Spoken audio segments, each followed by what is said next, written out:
आइए हम बात करते हैं प्रोनेटलिज्म, संतानवाद। आज पूरी दुनिया में लगभग 28% देश और भारत के कुछ राज्य घटती जनसंख्या से व्याकुल हैं।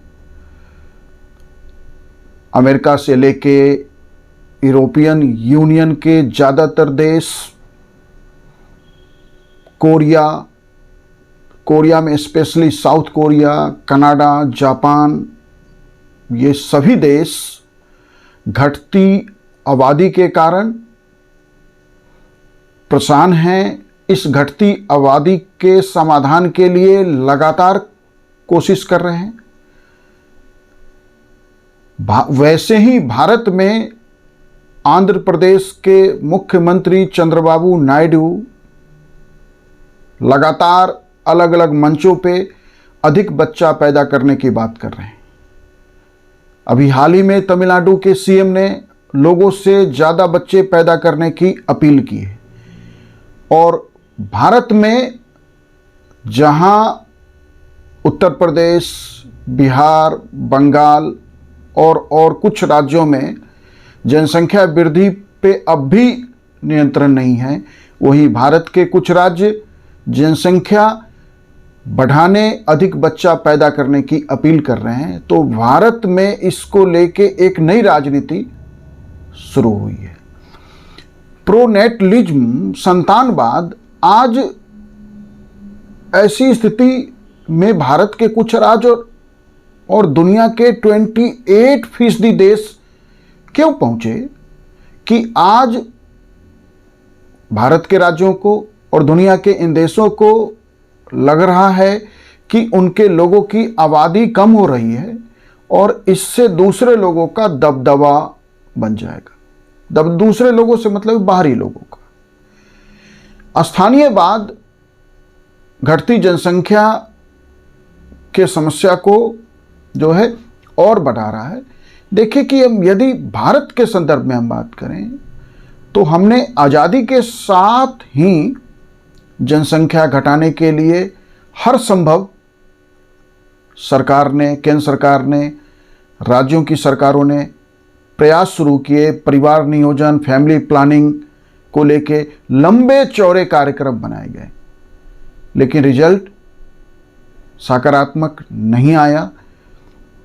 और बिहार और उत्तर प्रदेश आज भी परिवार नियोजन, फैमिली प्लानिंग के दिशा में वैसे वृद्धि दर कम हुई है इन राज्यों की भी, लेकिन आज भी जो 2.1 बर्थ रेट का टारगेट है, उत्तर प्रदेश में अब भी लगभग 2.8 का बर्थ रेट है और बिहार का मोर देन 3 है, 3.4 और 5 के आसपास है। जनसंख्या को स्थिर करने के लिए 2.1 का बर्थ रेट रिक्वायर्ड होता है।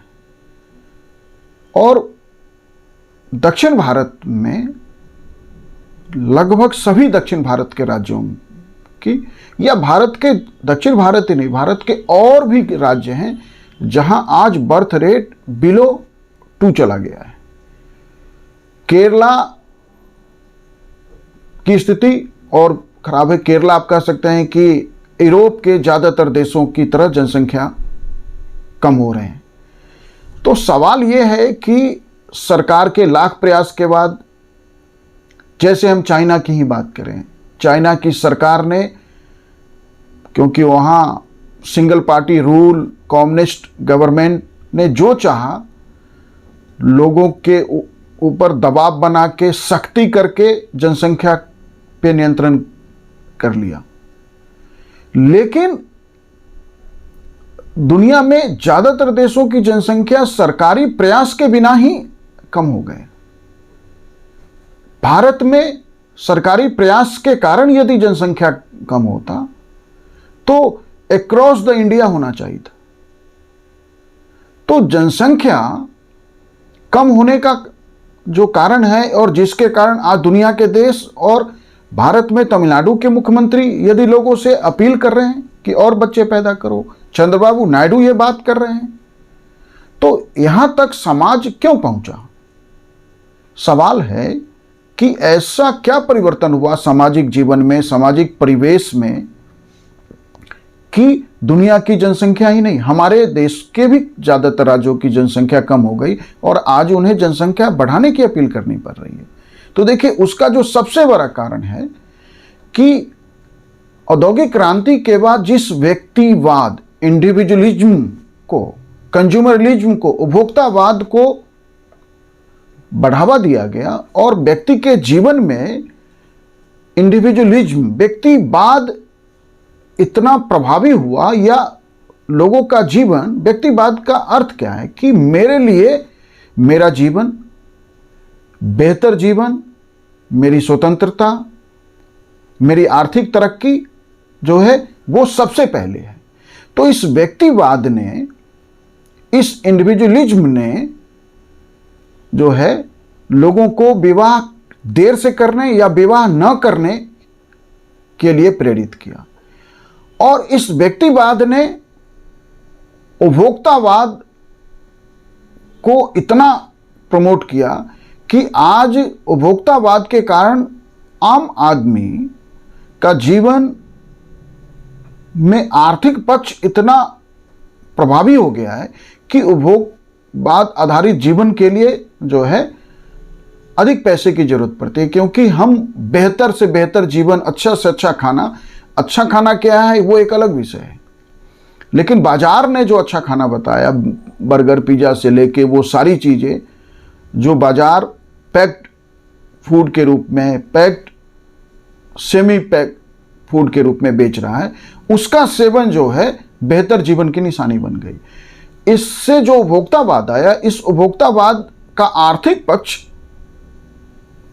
जो है बदल गया कि ऐसे जीवन के लिए लोगों को अधिक धन की आवश्यकता पड़ी और उस धन के लिए लोगों ने अधिकतम समय काम किया। आप देखिए कि दक्षिण कोरिया, जहां बर्थ रेट जो है वो 0.6 पे पहुंच गया है, मतलब कि जितनी रिक्वायर्ड है उसका 1/3 बच्चे सिर्फ पैदा हो रहे हैं। और यदि हम दक्षिण कोरिया में जनसंख्या की इतनी बड़ी गिरावट का कारण ढूंढें तो उसका कारण है कि लोगों ने उपभोक्तावाद और व्यक्तिवाद के कारण इतने सप्ताह में और प्रत्येक दिन काम के घंटे इतने अधिक हो गए कि लोगों के लिए परिवार, विवाह, बच्चे के लिए स्पेस ही नहीं बचा।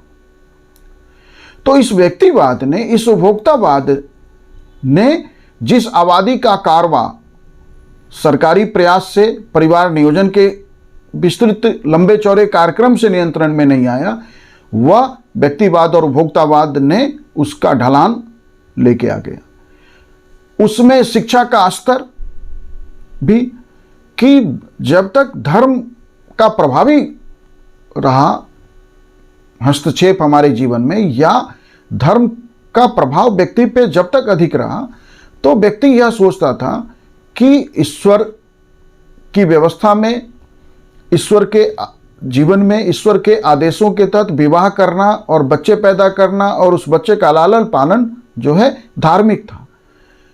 कंज्यूमरिज्म ने, व्यक्तिवाद ने, शिक्षा के बढ़ते स्तर ने, एजुकेशन ने बताया कि नहीं, व्यक्ति का जीवन पहले महत्वपूर्ण है, फ्रीडम का इंस्टिंक्ट, स्वतंत्रता अधिक महत्वपूर्ण है। स्वतंत्रता ही नहीं, न्याय, समानता। तो व्यक्ति इन बातों के तरफ अपने जीवन के बारे में सोचने लगा और परिवार जो है वो बोझ या परिवार समस्या लगने लगा, या परिवार जो है आज़ादी में खलल लगने लगा लोगों को। इसने जो है जनसंख्या का ढलान शुरू कराया। इसलिए देखिए कि मोहन भागवत जो आरएसएस के चीफ हैं, वो भी यह अपील कर रहे हैं लोगों से कि कम से कम 3 बच्चे जरूर पैदा करें। उसके पीछे उनके अपने तर्क हैं कि उन्हें लगता है कि हिंदू जनसंख्या देश में कम हो रही है। जातीय जनगणना भी, जनगणना के जो परिणाम आएंगे, जातीय जनगणना जब पूरे भारत में यदि हम करा पाते हैं, तो इसका एक दूसरा पक्ष भी मुझे दिखता है कि जैसे ही जातीय जनगणना होगा तो कास्ट के बेस पे, हर कास्ट अपनी जनसंख्या अपने नंबर के बेस पे यह बात करेगा कि नहीं, डेमोक्रेसी में हमें अधिक से अधिक शेयर के लिए हमें जनसंख्या बढ़ानी चाहिए। तो जनसंख्या बढ़ाने, अधिक बच्चे पैदा करने को लेके मोहन भागवत की अपील अपने कारणों से है, वही तमिलनाडु के सीएम या आंध्र प्रदेश के सीएम की अपील अपने कारण से, उन्हें लगता है कि स्थानीय लोग कम हो जाएंगे। जातीय जनगणना के बाद भी जो अधिक बच्चे पैदा करने की अपील मुझे लगता है कि फिर सामने आएंगे, उनके अपने पक्ष होंगे। लेकिन अलग अलग कारणों से आज समाज का अलग अलग वर्ग, समाज के स्टेक होल्डर्स अपनी अपनी तरीके से जनसंख्या बढ़ाने की अपील कर रहे हैं उस देश में, जिस देश में आज भी जनसंख्या, कुछ राज्यों की वृद्धि दर जो है वो राष्ट्रीय औसत से काफ़ी अधिक है। तो आप कह सकते हैं कि भारत में स्पष्ट रूप से जो है जनसंख्या वृद्धि के दो, एक नॉर्थ पोल और एक साउथ पोल, कि जहां एक तरफ कुछ राज्य जनसंख्या बढ़ाने की अपील कर रहे हैं, वही दूसरे तरफ कुछ राज्यों में जनसंख्या वृद्धि आज भी समस्या है। तो ऐसे में जो प्रोनेटलिज्म है, संतानवाद, वो भारत में एक नया, या जो लोग उस दौर में पैदा हुए जब परिवार नियोजन को लेके लंबे चौड़े कार्यक्रम चल रहे थे, उन लोगों के लिए तो एक जो है एक तरह से चौंकाने वाला घोषणा है या चौंकाने वाली बात है कि जनसंख्या, अधिक बच्चा पैदा करने की अपील सरकार कर रही है। तो भारत में दो ध्रुव बने हैं, लेकिन यह कोई समस्या नहीं बननी चाहिए। दक्षिण भारत यदि जनसंख्या के वृद्धि या अधिक बच्चे पैदा करने की योजना पे काम करना चाहते हैं तो वो करें, और वहीं उत्तर भारत के राज्यों को अभी भी परिवार नियोजन की जरूरत है। तो एक साथ भारत में जो है एक क्षेत्र भारत का अधिक बच्चा पैदा करने की बात करेगा और दूसरे तरफ परिवार नियोजन। तो भारत में दोनों कलर जो है जनसंख्या को लेके हम एक साथ देखेंगे या हम अब देख रहे हैं। Thank you.